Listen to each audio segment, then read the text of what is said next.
ప్రియమైన దేవుని సంగమా, దేవుడు ఆయన స్వభావం ఉత్తమమైన స్వభావం అని మనం నేర్చుకున్నాం. యెహోవా ఉత్తముడని రుచి చూచి తెలుసుకున్నది అంటే ఆయన లక్షణం ఉత్తమత్వంతో కూడుకున్నటువంటి లక్షణం. దీన్ని నేచర్ అంటారు. నేచర్ సహజ స్వభావం లేదా సహజ గుణం అంటారు. ఉదాహరణకి కాకరకాయకు ఉన్నటువంటి సహజ లక్షణం ఏంటంటే చేదుగా ఉండడం. దాని సహజ లక్షణం చేదుగా ఉంటుంది. అరటి పండుకున్నటువంటి సహజ లక్షణం ఏంటంటే తీయగా ఉండడం. అది సహజంగా తీయగా ఉంటుంది. అది దాని యొక్క నేచర్.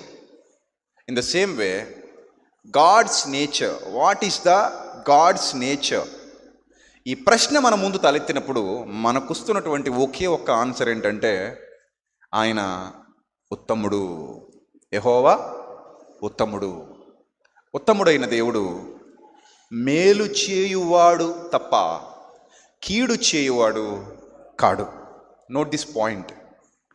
ఆయన మేలు చేయువాడు. అందుకే యోహాన్ గారు రాసిన మొదటి పత్రికలు అంటాడు, మేలు చేయువాడు దేవుని సంబంధి అంటాడు. అర్థమవుతుందా? దేవుని సంబంధి అంటే అర్థం ఏంటి? ఆయనకి సంబంధించినోడు అని. ఆయనకి సంబంధించినోడు అని ఎందుకు అంటున్నాడంటే ఆయన లాంటి క్యారెక్టర్ కలిగి ఉన్నాడు, ఆయన ప్రతిరూపం. అందుకని ఆయనకి సంబంధించినోడు. మేలు చేయువాడు ఎవరి సంబంధట? దేవుని సంబంధి.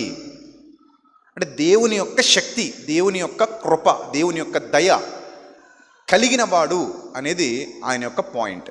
అక్కడ వ్రాయబడినటువంటి సందర్భం మేలు చేయువాడు దేవుని సంబంధి.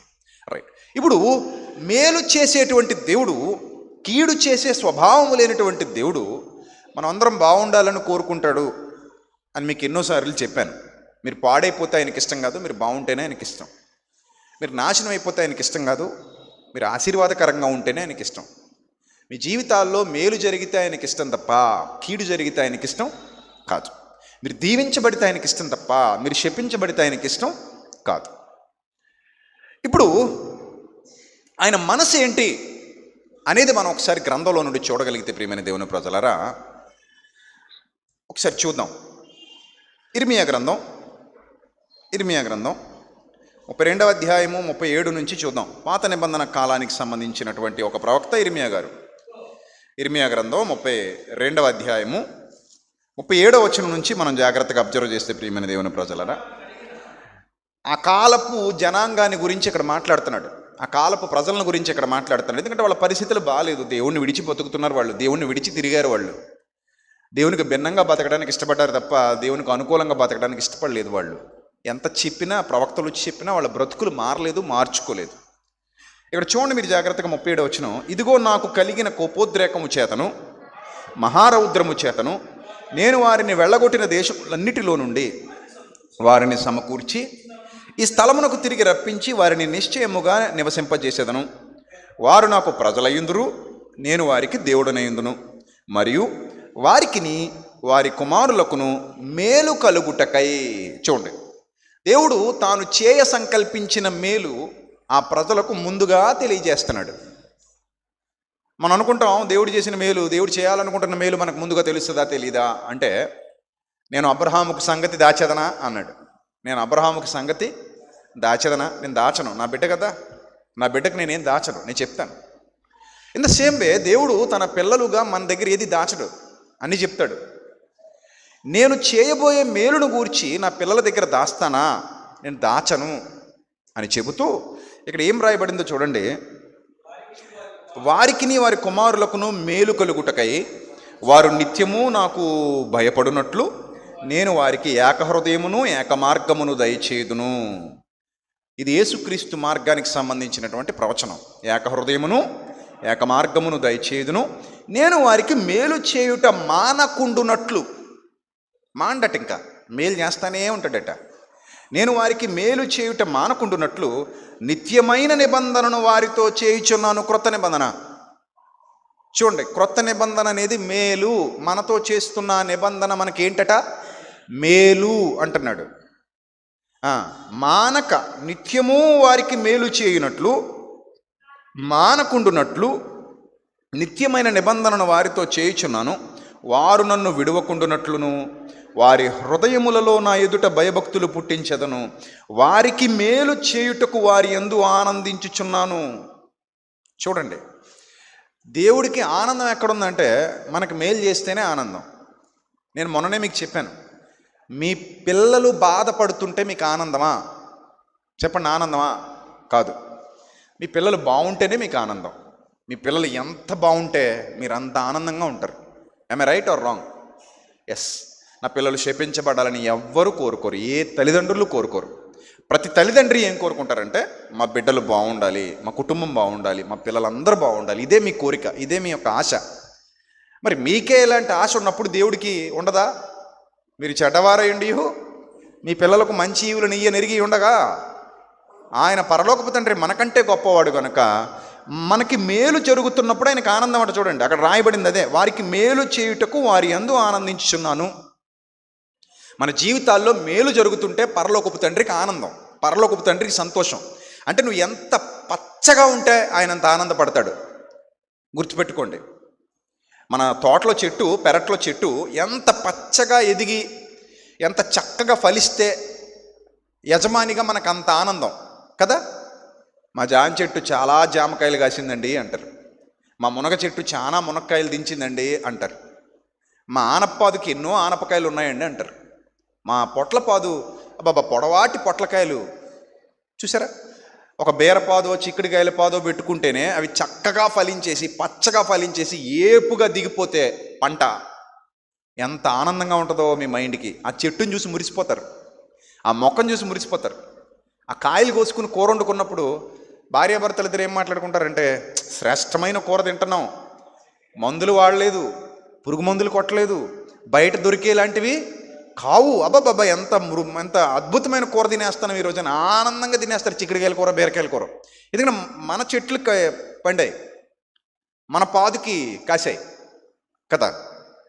అది ఫలిస్తే మీకు ఎంత ఆనందంగా ఉంటుందో, మనం ఫలించినప్పుడు కూడా, మనం మేలు పొందుకున్నప్పుడు కూడా మన తండ్రికి అంతే ఆనందం అండి.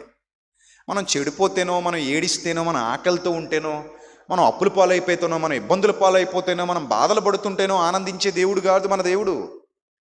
మనం పచ్చగా ఉంటే చూసి ఆనందించే దేవుడు, మనం సంతోషంగా ఉంటే చూసి ఆనందించే దేవుడు. మనం మేలు పొందుకోవడం ద్వారా ఆయనకు ఆనందం, మీరు మేలు పొందుకోవడం ద్వారా ఆయనకు ఆనందం, మీరు దీవించబడడం ద్వారా ఆయనకు ఆనందం. కాకపోతే ఆ లక్షణాలు లేకుండా పోతున్నాయి మనలో, అది బాధ. ఆహారం కోసం వెళుతున్నాం కానీ చేతిలో పాత్ర లేదు. పెండ్లికి వెళ్ళాడట కానీ ఏమి లేకుండా వెళ్ళాడట, పెండ్లి వస్త్రము లేకుండా వెళ్ళాడట. పెండ్లి వస్త్రము లేకుండా నీవు ఇక్కడికి ఎలాగో వచ్చింది వీరా అబ్బాయి అన్నాడట. అంటే పెండ్లి వస్త్రంతో వెళితే గణపరచబడతాడుగా, పాత్ర తీసుకుని వెళితే ఆయన ఇవ్వాలనుకున్నది ఆ పాత్రలో పోస్తాడుగా. అలాగే ఆయన ఎందుకు భయభక్తులు కలిగి ఉంటే ఆయన ఇవ్వాలనుకున్న ఆశీర్వాదం, ఆయన చేయాలనుకున్న మేలు నీకు నిత్యం చేస్తూనే ఉంటాడు. కానీ మనం ఏం చేస్తామంటే ఆ ఒక్క భయభక్తులు కలగడం అనేదాన్ని కట్ చేస్తాం, కట్ చేసి మేలు కొరకు ఎదురు చూస్తాం, కట్ చేసి దీవెన కొరకు ఎదురు చూస్తాం, కట్ చేసి ఆశీర్వాదం కొరకు ఎదురు చూస్తాం. ఎలా వస్తుంది? రాదు, రాదు. నాన్న గుండెల మీద తన్ని ఎక్కడో రాసి అంటే రాసిస్తాడా? నాన్న గుండెల మీద ఒక తన్ని నాకు ఒక ఎకరం రాసి అంటే రాసిస్తాడా? మీ అమ్మాయి పరిగెత్తుకుని దగ్గరికి వచ్చి చంప మీద ఒకటి కొట్టి, అమ్మ రేపు మా ఫ్రెండ్స్ అందరూ గార్డెన్ పార్టీకి వెళ్తున్నారు, 500 ఇవ్వందనుకో, ఇస్తావా? ఇస్తావా? లాగిపెట్టి ఒకటి కొట్టి 500 అడిగితే ఇస్తావా? ఇవ్వవు కదా. ఏమంటావు? గార్డెన్ పార్టీ లేదు, గుడ్డు లేదు, బయటికి పోంటావు. అంటావు అనవా? అంటావు. అదే మీ అమ్మాయి పరిగెత్తుకుని వచ్చి ఇంట్లో అన్ని పనులు నీకంటే ముందు చేసేసి, నువ్వు లేవడానికి ముందే అన్ని పనులు చేసి రెడీగా పెట్టేసి, నువ్వు ఊహించకుండా మొత్తం వర్క్స్ అన్నీ కంప్లీట్ చేసేసి నీ ముందుకు వచ్చి నిలబడితే, ఏంటి ఈ వింత, ఏంటి విడ్డూరం, నేను చెప్పకుండా అన్ని పనులు చేసేవేంటి ఈరోజు, నేను చెప్పకుండా ఇల్లు మొత్తం శుభ్రం చేసేవేంటి, ఏంటి కథ అంటే, ఏం లేదమ్మా ప్లీజ్ అమ్మా, ఒక 500 అమ్మా ప్లీజ్ అమ్మా, మా ఫ్రెండ్స్ అందరు వెళ్తున్నారమ్మా, నేను కూడా వెళ్తానమ్మా అంటే ఏం చేస్తావు? ఏం చేస్తావు? అబ్బాబ్బా ఇంకేం చేస్తామండి, ఇదిగో తీసుకో అని చెప్పి ఇచ్చేస్తాం. సో దేవుడు కూడా మనం ఎప్పుడైతే ఆయన ఎందుకు భయభక్తులు కలిగి ఉన్నామో, నీతిగా ఉన్నామో, యథార్థంగా ఉన్నామో, మనకు రావాల్సిన ఏ మేలు దాచడు. ఆయన మేలు చేయువాడు. ఆయన పేరే ఏంటి? మేలు చేయు దేవుడు, కీడు చేయువాడు కాడు. అందుకే ఇక్కడ ఎంత క్లియర్గా చెప్పాడంటే, మీకు మేలు చేయుట యందు ఆనందించువాడను, నా పూర్ణ హృదయముతోనూ నా పూర్ణాత్మతోనూ ఈ దేశములో నిశ్చయముగా వారిని నాటెదను అని వారికి చేయబోయే మేలును గూర్చి ముందుగా చెప్పేశాడు. నేను మీకు ఎంత గొప్ప మేలు చెయ్యబోతున్నాను అనే విషయాన్ని దేవుడు తన ప్రజలకు ముందుగా బయలుపరిచాడు. దాచుకోలేదు, బయలుపరిచాడు. మరో పాయింట్ చూస్తాం. మీరు కన్ఫ్యూజ్ అయ్యేటువంటి ఒక పాయింట్ ఉంది, చూపిస్తాను చూడండి.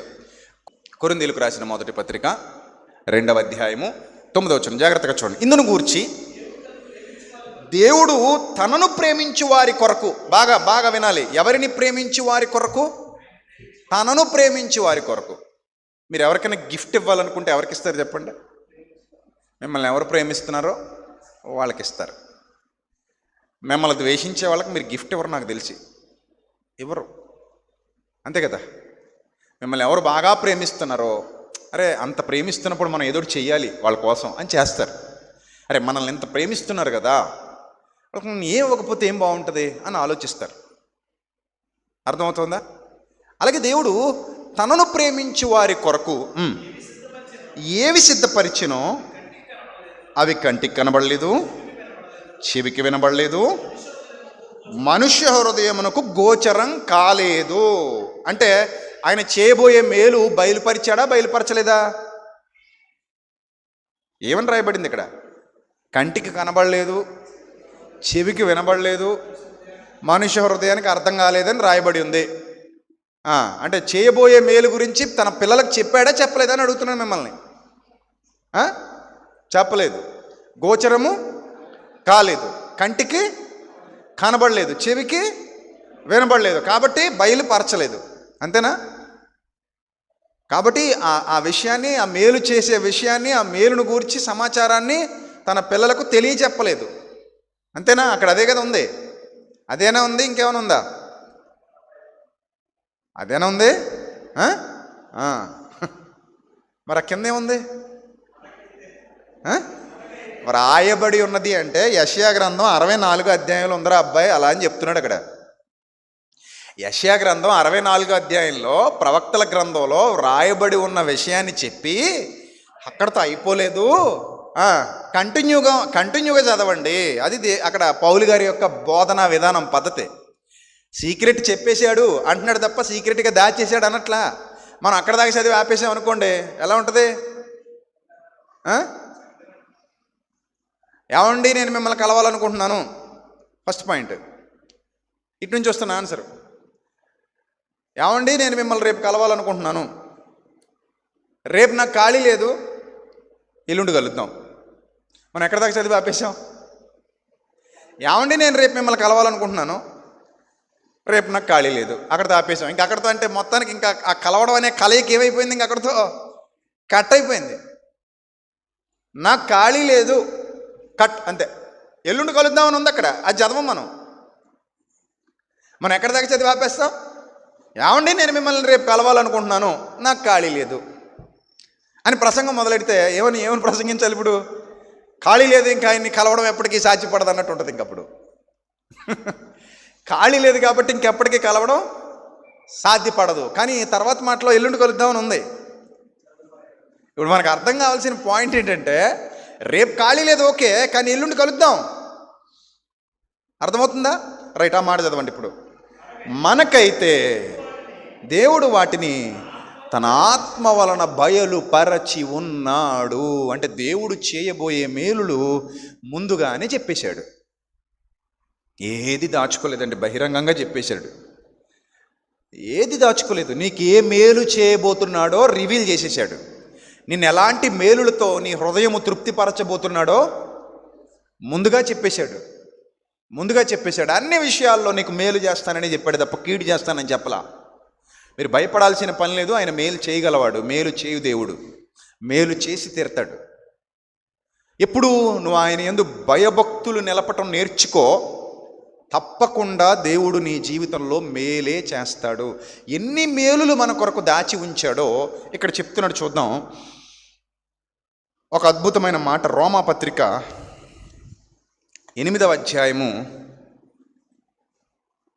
రోమపత్రిక 8వ అధ్యాయము 26 నుండి చూద్దాం ప్రియమైన దేవుని పిల్లలారా. రోమపత్రిక 8వ అధ్యాయము 26 నుంచి అందరూ జాగ్రత్తగా చూడాలి. చదువుదాం. అటువలే ఆత్మయు మన బలహీనతను చూచి సహాయము చేయుచున్నాడు. మేలా కాదా ఇది? నువ్వు అడిగావా? మనలో ఉన్న పరిశుద్ధాత్ముడు మన బలహీనతలను ఎదుర్కోవడానికి మనకు సహాయం చేస్తున్నాడట. ఎంత గొప్ప ప్రేమ అయింది. బలహీనతలు అంటే ఒక్కొక్కడికి ఒక్కొక్క బలహీనత ఉంటుంది. అందుకే నేను ఎప్పుడు చెప్తూ ఉంటాను. కొంతమంది అంటారు, ఈ వచనం జాగ్రత్తగా అర్థం చేసుకోండి. కొంతమంది అంటారు కొన్ని ఉన్నాయండి, అవన్నీ పూర్తిగా జయించాక బాప్తిస్మం తీసుకుంటానని అంటారు. పూర్తిగా జయించడం నీకు సాధ్యమా? నీకు ఒంటరిగా సాధ్యమా? సాధ్యం కాదు. బాప్తిస్మానికి కావాల్సిన అర్హత మారు మనసు పొంది పాపిని అని ఒప్పుకొని పశ్చాత్తాపడటమే. రేపు నేను పాపం చేయకుండా ఉంటానన్న గ్యారంటీ పత్రం నీకేం దొరకదు, ఎక్కడ దొరకదు.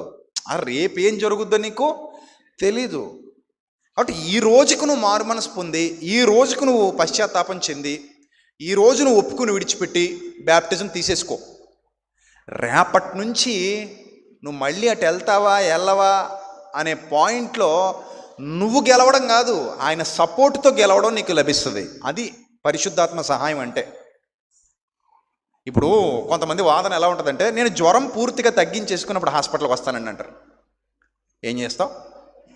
జ్వరం పూర్తిగా తగ్గించేసుకుని హాస్పిటల్కి వస్తావా? అసలు నేను హాస్పిటల్కి రమ్మన్నది ఎందుకు? నీకు జ్వరం తగ్గించుకోవడం సాధ్యం కాదు కాబట్టే వచ్చి ఇక్కడ ట్రీట్మెంట్ తీసుకో. నీ అంతట నువ్వుగా నీ బలహీనతను జయించలేవు కనుకనే మారు మనస్సు పొంది పశ్చాత్తాపం చెంది ప్రభువును రక్షకునిగా అంగీకరించి బ్యాప్టిజం తీసుకుంటే పరిశుద్ధాత్మ సహవాసంలోనికి వస్తావు. కాబట్టి నీ బలహీనతలను జయించడానికి పరిశుద్ధాత్ముడు నీకు సహాయం చేస్తాడు. అర్థమవుతుందా?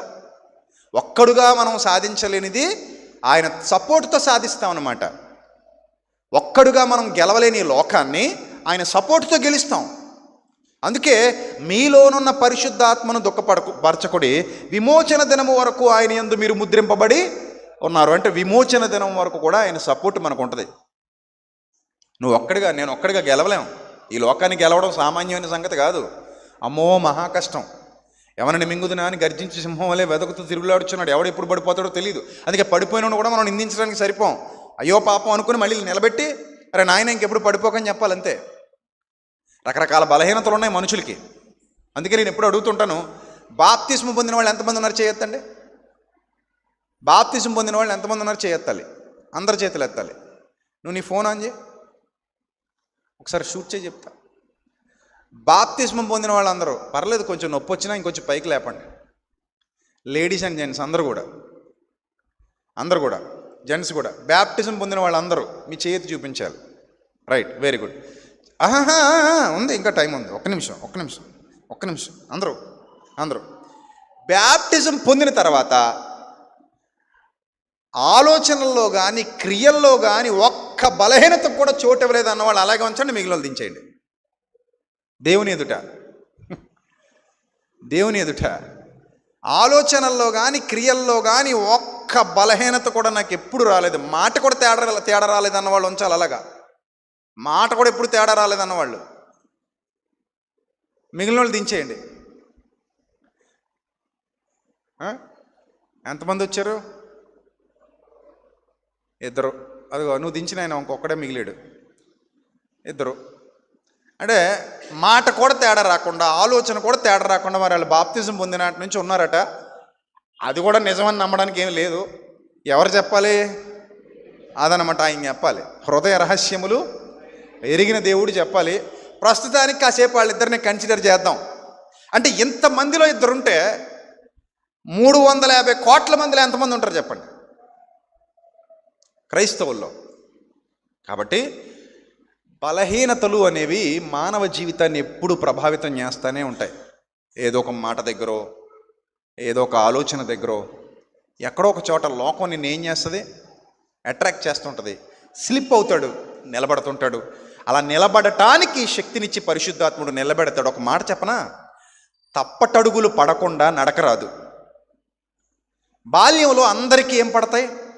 తప్పటడుగులు పడతాయి. అప్పుడు అమ్మొచ్చి చేయి పట్టుకుని నడిపిస్తుంది, నాన్నొచ్చి చేయి పట్టుకుని నడిపిస్తాడు. అలాంటి వాడే పరిశుద్ధాత్ముడు కూడా మనల్ని నడిపిస్తాడు. ఆయన నీకు ఎప్పుడు పడిపోకు నాయన, నువ్వు నిలబడు, గట్టిగా నిలబడు తల్లి, నేనున్నాను కదా నీకని.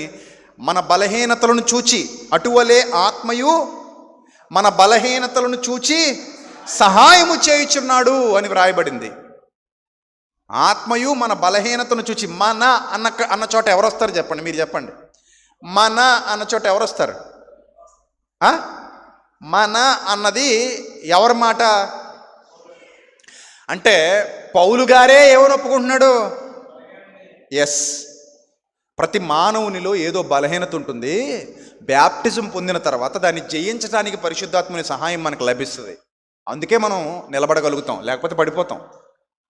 పరిశుద్ధాత్ముడు వాక్యం మన బ్రతుకులో లేకపోతే మనం అందరం ఏమైపోతాం? పడిపోతాం. అందుకే దేవుడు చేసే మేలుల్లో అతి గొప్ప మేలు ఏంటంటే పరిశుద్ధాత్మ సహవాసంలో మనల్ని ఉంచటం, పరిశుద్ధాత్మ సహాయం మనకు ఉండటం. ఎప్పుడు వస్తుంది ఇది? మీరు మారు మనస్సు పొంది పశ్చాత్తాపంతో పాపక్షమాపణ నిమిత్తం క్రీస్తుని రక్షకునిగా అంగీకరించి నీటి బాప్తిస్మం పొందినప్పుడు మాత్రమే నీకు పరిశుద్ధాత్మ సహవాసం లభిస్తుంది. లేకపోతే నీకు పరిశుద్ధాత్మ సహవాసం లభించదు. ఎందుకంటే దేవుని నియమం, అది రూల్, అది ఒక పద్ధతి అది. సో అప్పటి నుంచి ఇక్కడ ఏం రాయబడుతుందో జాగ్రత్తగా చూద్దాం. ఏలయనగా మనకు యుక్తముగా ఎలాగూ ప్రార్థన చేయాలో మనకు తెలియదు, కానీ ఉచ్చరింప సఖ్యము కాని మూలుగులతో ఆత్మ తానే మన పక్షముగా విజ్ఞాపనము చేయుచున్నాడు. మరియు హృదయములను పరిశోధించువాడు ఆత్మ యొక్క మనస్సు ఏదో ఎరుగును. ఎవరట హృదయములు పరిశోధించువాడు? దేవుడు. మీ అందరి హృదయాలు ఆయన పరిశోధిస్తున్నాడు. హృదయములను పరిశోధించువాడు ఆత్మ యొక్క మనస్సు ఏదో ఎరుగును.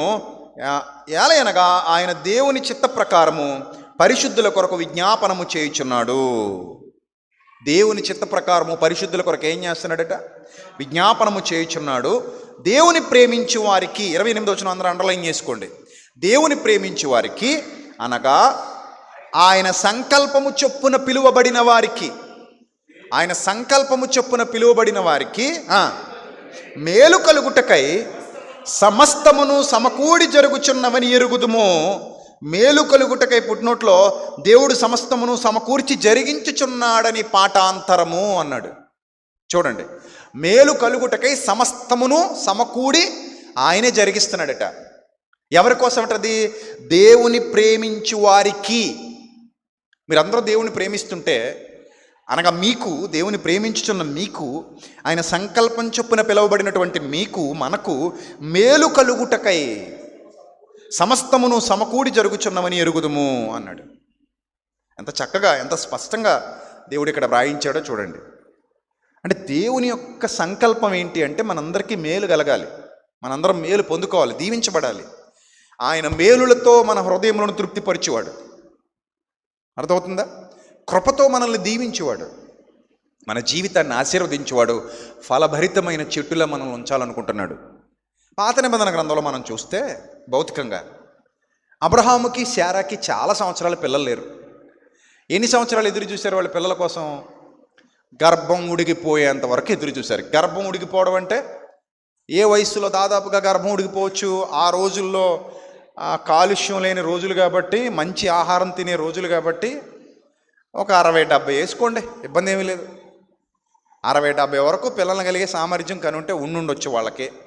మన ముసలమ్మలు కూడా, బామ్మలు కూడా బాగానే ఉండేవారు. 60లో 70లో కూడా దిట్టంగా ఉండేవారు. ఇప్పుడంటే అయిపోయింది సరుకు. 40కే 50కే జాగ్రత్తగా చక్కబెట్టేస్తున్నారు. సరైన తిండి ఉండదు, సరైన నిద్ర ఉండదు, వాకింగ్ ఉండదు, మంచి ప్రశాంతత ఉండదు. రోజు ఏదో కొండ మీద కొండభారం వీళ్ళే మోస్తున్నట్టు బాధగా లేస్తారు, బాధగా పడుకుంటారు. ఆనందంగా లేచి ఆనందంగా నిద్రపోయే వాళ్ళు తక్కువ. లేస్తూనే బాధగా లేవడం, ఏదో ప్రపంచ భారం అంతా మేమే మోస్తున్నావురా నాయన అన్నట్టు. పడుకునేటప్పుడు కూడా ఎలాగా ఏడుస్తూ పడుకోవడం. పెట్రోల్ కొట్టిస్తే బండి ముందుకు వెళ్తుంది. ఆనందాన్ని మనం నింపుకుంటే, పాజిటివ్గా ఆలోచించడం మొదలు పెడితే, మనం చెప్పాను కదా, నా జీవితం బాగుంటుంది అన్న ఆలోచనతో ముందుకెళ్తే ఖచ్చితంగా నీ జీవితం బాగుంటుంది. రైట్. సో 60-70 ఏళ్ల వయస్సులో వాళ్ళ గర్భాలు మృతతుల్యం అయిపోయి ఉండొచ్చు మేబీ. ఇప్పుడు దాదాపు 100 ఏళ్ల వయసు వచ్చింది ఎవరికి? అబ్రహాం గారికి. అప్పుడు వచ్చి అంటాడు, మీదటికి ఈ కాలమున మరల వచ్చేదను, తప్పక నువ్వు ఒక కుమారుణ్ణి కంటావు అన్నాడు. తప్పక నీకు బిడ్డ పుడతాడు అన్నాడు. తప్పక నీకు బిడ్డ పుడతాడు అనగానే శారా ఏం చేసింది? పక్కున నవ్విందట.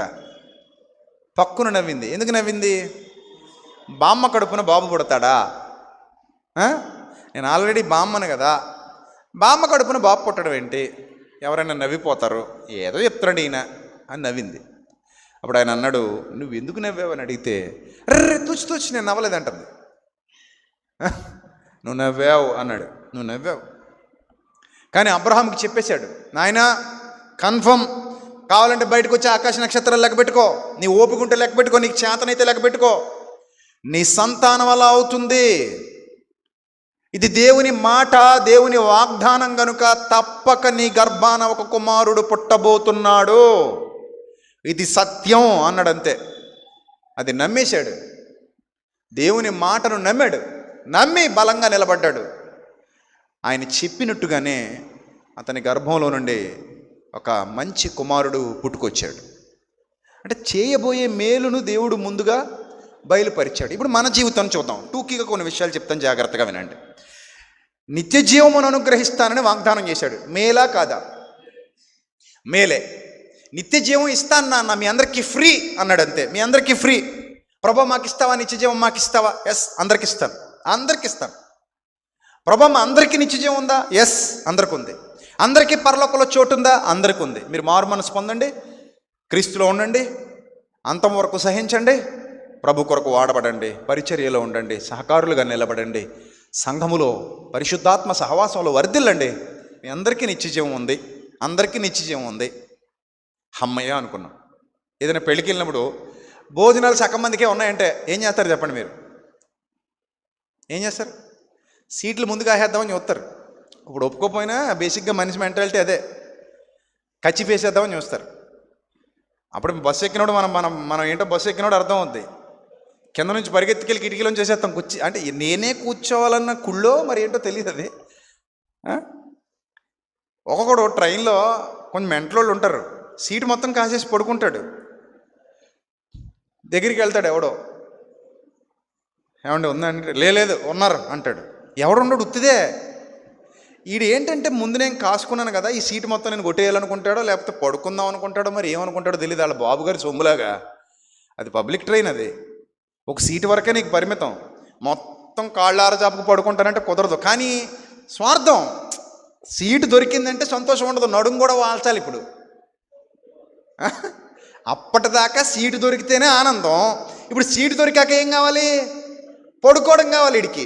అందుకని అంటాడు, ఉన్నారు బాత్రూమ్కి వెళ్ళారు, నువ్వు ఇంకో ఏదైనా చూసుకో ముందుకెళ్ళి అంటాడు. వాడు అటు తిరిగి మళ్ళీ వస్తాడు. ఆడికి తెలిసిపోద్ది ఒక్కొక్కడికి, వీడు దొంగిడు ఎవరు లేరు పడుకోవడానికి అబద్ధం ఆడుతున్నాడని. యా బాబు వచ్చారా మీ వాళ్ళు అంటాడు. వస్తారు లోపల ఉన్నారంటే వచ్చాక లేచిపోతాంలే అంటాడు. తెలివైనవాడు. ఏం చేస్తాడు? వచ్చాక లేచిపోతానులే, అందాక కూర్చుంటాను కాళ్ళది అంటాడు.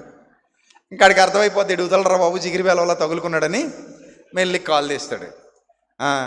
విశాఖపట్నం వెళ్ళినా వస్తానన్నోడు రాడు. అర్థమైందా? ట్రైన్ రాజమండ్రి నుంచి విశాఖపట్నం వెళ్ళిపోద్ది, కానీ ఆ వస్తానన్నోడు ఏ స్టేషన్లోనూ రాడు. ఆ బాత్రూంలో ఉన్నాడు అన్నాడు, ఆ బాత్రూమ్ నుంచి బయట కూడరాడు. అంటే వీడు చెప్పిన అబద్ధం అన్నమాట. ఈ కుళ్ళు బతుకులు, కుళ్ళు స్వభావం, అంతా మాదే అంతా మాకే అన్నట్టు.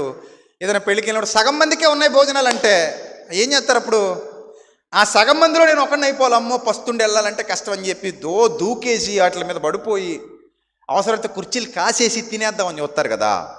అదే ఎవరు కంగారు పడకండి, మిగిలిపోయేంత వండించేసాం, కావలసినంత తినండి, ఇంటికి కూడా పట్టుకెళ్ళిపోయినారు అనుకోండి. తిన్న తర్వాత ఇంటికి కూడా పట్టుకెళ్ళిపోయినా ముందే ప్రకటన చేశారనుకోండి, తాపీగా వెళ్తారు. బోలెడంత ఉందట, ఇబ్బంది ఏమీ లేదు. తిన్న తర్వాత పార్సీలు కూడా ఇస్తారట ఇంటికి పట్టుకెళ్ళడానికి కదా, సమృద్ధిగా ఉందట. దేవుడు అలాగే చెప్పాడు, నాయన నిత్య జీవాన్ని సమృద్ధిగా మీ అందరికీ ఏం చేస్తున్నాను? వాగ్దానం చేస్తున్నానంటే నీకు చేయబోయే మేలును గురించి ముందుగానే దేవుడు నీకేం చేశాడు? బయలుపరిచాడు. సెకండ్ పాయింట్, నా సింహాసనమందు నేను మిమ్మల్ని కూర్చోబెట్టుకుంటాను. వాగ్దానం.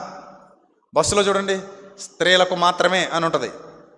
మీరు స్టైల్గా ఎక్కుతారు, అంటే మీరు ఆలుగారు ఎక్కగానే వీళ్ళు ఎవరైనా కూర్చొని ఉన్నారనుకోండి, అక్కడ బోర్డు చూడలేదా లేగా అంటారు మీరే. అప్పుడు వాడు ఇలా చూసి, స్త్రీలకు సీట్ ఇది, సర్లే అమ్మ కూర్చో అని వాడు లేచిపోతాడు. అప్పుడు మీరు స్టైల్గా కాలు మీద కాలు వేసుకుని, రిజర్వేషన్ మాకు ఏంటి, మాకు ఈ సీటు మాకు రిజర్వ్ చేయబడింది స్త్రీలకు మాత్రమే అని స్టైల్ కొడతారు అక్కడ. అంటే మీకు ఇచ్చేశారు అది. ఇప్పుడు బస్సులో సీట్లన్నీ ఖాళీగా ఉన్నాయి అనుకోండి, ఖాళీగా ఉన్నాయి. ఇప్పుడు మీరు వచ్చి స్త్రీలకు మాత్రమే అని ఉన్న చోట కూర్చున్న లే అంటారా? ఎందుకనరు? అన్నీ ఖాళీగా ఎడుతున్నాయి, అక్కడ కూర్చోమంటే ఇక్కడ కూర్చుంటే ఎక్కడ కూర్చుంటే ఎక్కడ దిక్కున కూర్చుందాం. ఇప్పుడు అందులో లేపడం ఎందుకు, లేపితే మాత్రం నాకు ఉపయోగం ఉంది, లేవమని ఆడు లేచిపోతాడు. ఎందుకంటే ఖాళీగా ఉన్నాయి కదా అన్నీ కదా. అంటే సమృద్ధిగా ఉన్న చోట ఏముండదు, పోటీ ఉండదు. దేవుడు అన్నాడు, నా సింహాసనం మీద మనందరినీ కూర్చోబెట్టుకుంటా. అంటే సమృద్ధికరమైన సింహాసనం ఉందన్నమాట అక్కడ. ఎన్ని మేలులు ఉన్నాయో అక్కడ. ఏడుపు ఉండదు అన్నాడు. ఏడుపు ఉంటే ఎక్కడ ఉండాలి? ఇక్కడే ఉండాలి. అక్కడ ఏడుపు ఉండదు.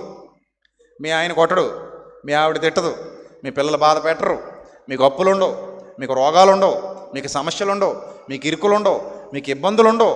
అసలు ఆనందం అంటేనే అక్కడ ఉంటుంది. జీవితం మొత్తం ఆనందమే, జీవితం మొత్తం సంతోషమే. నీకు వాగ్దానం చేయబడింది ఆ లోకం. అక్కడ కన్నీరు ఉండదట, ఏడుపు ఉండదట, దీవెన తప్ప, సంతోషం తప్ప, హృదయానందం తప్ప, పరవశం తప్ప మరి ఏ చీకటికి తావులేని ఒక లోకాన్ని మనకి వాగ్దానం చేశాడు దేవుడు. మరణానంతరం ఆ జీవితంలోనికి మనం వెళ్ళాలి. దాని కొరకు మనం ఎదురు చూస్తున్నాం. అందుకే నా మట్టుకైతే బ్రతుకుట క్రీస్తు, చావు లాభం అన్నాడు పౌలు. చావు లాభం అనే ఆత్మహత్య కష్టమా? చావు లాభం అంటే చచ్చిపోతామని అనుకుంటారేమో. ఆత్మహత్య అనేది లాభం కాదు. మళ్ళీ అంటే మీకు మీరుగా చచ్చిపోతే లాభం కాదు. మీ పని పూర్తయ్యాక ఆయన తీసుకెళ్ళాలి మిమ్మల్ని. బలా నమ్మకమైన మంచి దాసుడా రానాలి, బలా నమ్మకమైన మంచి దాసురాలా రానాలి. అంతవరకు ఓపికతో ఓర్పుతో ఎదురు చూడాలి తప్ప ఆయన పనిలో మీరు వేలు పెట్టకూడదు. మరణం మన చేతుల్లో లేదు, జననం మన చేతుల్లో లేదు. ఆ రెండు ఆయన చేతుల్లో పనులు. ఆయన ఇవ్వాలి, ఎప్పుడు పిలిస్తే అప్పుడు వెళ్ళాలి. సో ఇవన్నీ మనకి దేవుడు ముందుగా బయలుపరిచేసిన మేలులు. ఇంకా భౌతికంగా ఆలోచిద్దాం. భౌతికంగా ఏమి తిందుమా, ఏమి తాగుదుమా, ఏమి ధరించుకుందుమా అని మీరు చింతించొద్దు. ఎందుకు చింతించొద్దు అంటే, ఆకాశ పక్షిని చూడండి, రోజు చూసుకోండి. కావాలంటే అది బతుకుతుందా లేదా అని అడిగాడు దేవుడు నిన్ను. మనం ఏం చెప్పాం? బ్రతుకుతుంది ప్రభువా అన్నాం. దానికి ఇల్లుందా? లేదు ప్రభువా. అద్దెలైనా ఉందా? అది కూడా లేదు ప్రభువా. దానికి గ్యారంటీ ఉందా? లేదు ప్రభువా. పంట ఏమైనా పండిస్తుందా? లేదు ప్రభువా. డోక్రాలో డబ్బులైనా వస్తున్నాయా? అది కూడా రావట్లేదు ప్రభువా. పోనీ అమ్మఒడి, తల్లివడి, పిల్లవడి, నాన్నవడి ఏమైనా వస్తున్నాయా? అవి కూడా లేవు ప్రభువా. కనీసం కోటా బియ్యం అయినా వస్తున్నాయా? కందిపప్పు, చింతపండు ఏమైనా ఇస్తున్నారా? అది కూడా ఇవ్వట్లేదు ప్రభువా. పోనీ ఏమైనా పని ఇచ్చేవాడు ఎవడన్నా ఉన్నాడా? అది కూడా లేదు ప్రభువా. మరి బతుకుతుందా? బతుకుతుంది ప్రభువా. దానికంటే నువ్వు గొప్పడువా కాదా? గొప్పోడే ప్రభువా. దానికంటే నువ్వు గొప్పదానివా కాదా? గొప్పదాన్నే ప్రభువా. మరి నేను నిన్ను పోషించనా? అదే డౌట్ ప్రభువా.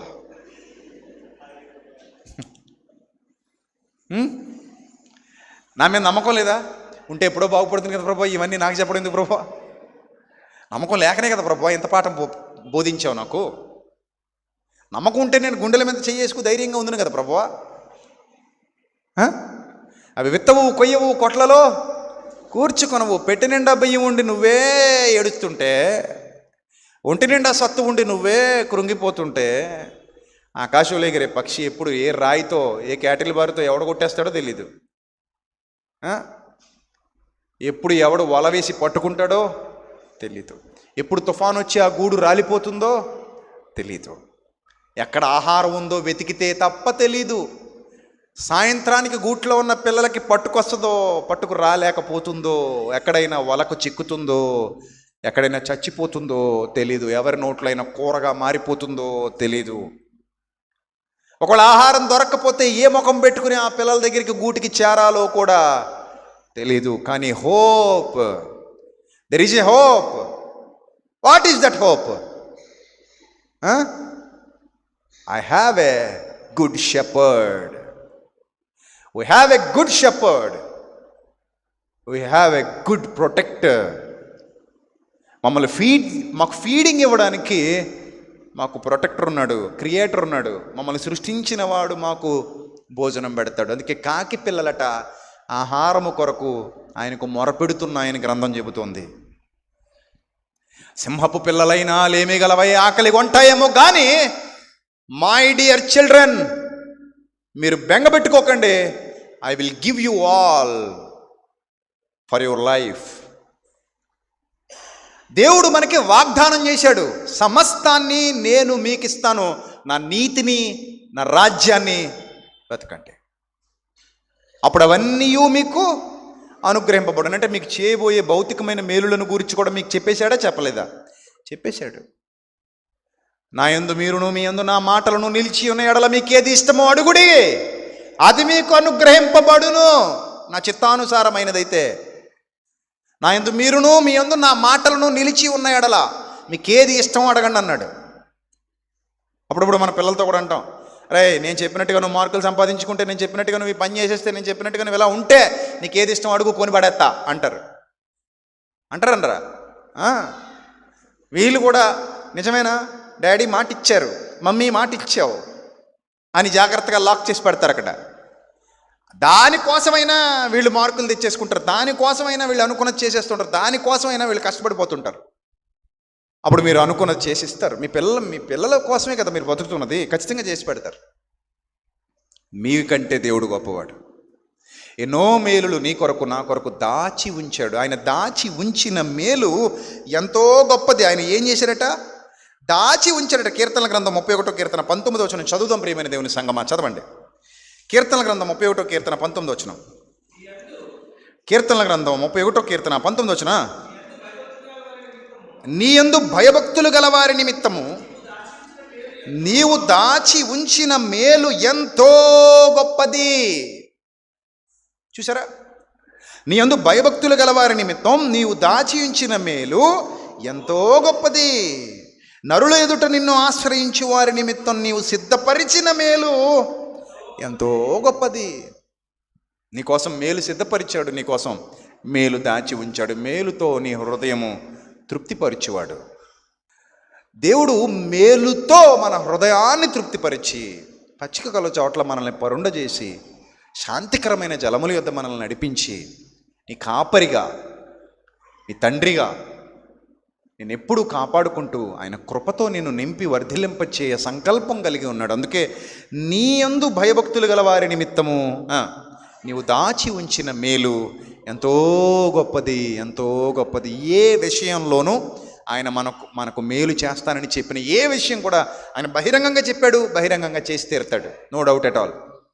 నమ్ముట నీ వలనైతే నమ్ము అని సమస్తము సాధ్యం. ఆయన బహిరంగంగా చెప్పాడు. ఈరోజు ఒక దైవజనుడిగా ఆయన సన్నిధిలో ఆయన సత్యవాక్యాన్ని చేతబట్టుకుని నేను చెప్తున్నాను, ప్రియమైన దేవుని సంగమా, ఆయన నీకే మేలు కొదువ చేయువాడు కాడు. ఆయన నిన్ను విడువడు, ఎడబాయడు. ఆయన నీతిని వెంటాడు. ఆయన రాజ్యంలో కొనసాగు, రాజ్య విస్తరణ కొరకు పనిచేయి. ఆయన పనిచేయి. ఆయన నీకు అప్పగించిన పని బాధ్యతగా చెయ్యి. నీ భారము యెహోవా మీద మోపుము, ఆయనే నిన్ను ఆదుకొనును. నువ్వు ఆయన పని చేయి, ఆయన కొరకు బ్రతుకు, ఆయన ఇష్టాన్ని నెరవేర్చు. నీకు సంబంధించిన ప్రతిదీ ఆయన చూసుకుంటాడు. నేను చాలాసార్లు చెప్పాను, మళ్ళీ చెప్తాను ముగింపులో. పిల్లలు బాగా చదువుకోవాలి, స్కూల్కి వెళ్ళాలి, మంచి మార్కులు సంపాదించుకోవాలి, అంతే. బాగా స్కూల్కి వెళ్ళాలి, బాగా చదువుకోవాలి, మంచి మార్కులు సంపాదించుకోవాలి, మంచిగా జీవితంలో స్థిరపడాలి. తల్లిదండ్రుల కోరిక ఇదే అనుకుందాం కాసేపు.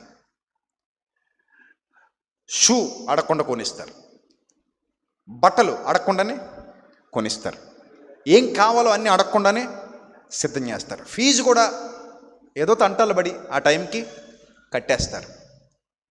అంటే ఈ ఇబ్బందులు ఏవి వాళ్ళని పడనివ్వకుండా వాళ్ళ దగ్గర నుంచి మాకు కావాల్సిన రిజల్ట్ ఇది మాత్రమే, వాళ్ళకి మేము చేయాల్సిందంతా చేసేస్తాం, మీరు బాగుంటే మాకు చాలు. ఇది తల్లిదండ్రుల కోరిక. ఇది మీకు బాగా అర్థమైతే దేవుడు నడవమన్న మార్గంలో నడవండి. దేని గురించి చింత పెట్టుకోకండి, బెంగపెట్టుకోకండి. ఆయన ఏ మేలు కొదువు చేయవాడు కాడు. ఈరోజు నువ్వు బాధపడుతున్నావు, రేపు నీ ముఖంలో సంతోషం ఉంటుంది, రేపు నీ నోటి నిండా నవ్వు ఉంటుంది. దుఃఖానికి ప్రతిగా నీకు నవ్వును బహుమానంగా ఇచ్చేవాడు ఆయన. బాధకు ప్రతిగా ఆనందాన్ని నీకు బహుమానంగా ఇచ్చేవాడు ఆయన. కష్టాలలో నుండి, కన్నీళ్లలో నుండి నిన్ను విడిపించి ఒక సంతోషకరమైన స్థితిలోనికి నన్ను నడిపించుటకు ఇష్టపడుతున్నవాడు ఆయన. కాబట్టి ప్రియమైన దేవుని సంగమా, don't worry about anything. Don't worry about any typical situation in your life. Be brave, believe in God. He will help you, he will protects you. ఆయన నీ పట్ల కేర్ తీసుకుని నిన్ను నడిపించడానికి ఎప్పుడూ సిద్ధంగా ఉన్నాడు. కాబట్టి ఎప్పుడూ బెంగ పట్టుకోవద్దు, విచారపడొద్దు. మేలులు మన ముందన్నీ మేలులే దాచి ఉంచాడు. ఒకవేళ భూమి మీద కొన్ని సందర్భాల్లో కష్టాలు ఆవహించినా, కన్నీళ్లు నీకు ఎదురొచ్చినా, దుఃఖం నీకు ఎదురొచ్చినా, వేదన నీకు ఎదురొచ్చినా, నిరీక్షణతో ఎదురుచూడు. నిత్యజీవం వరకు ప్రయాణం చేయి. అంతవరకు ప్రభు రాజ్య విస్తరణలో ఒక సైనికుడిగా, ఒక సైనికురాలిగా నిలబడు.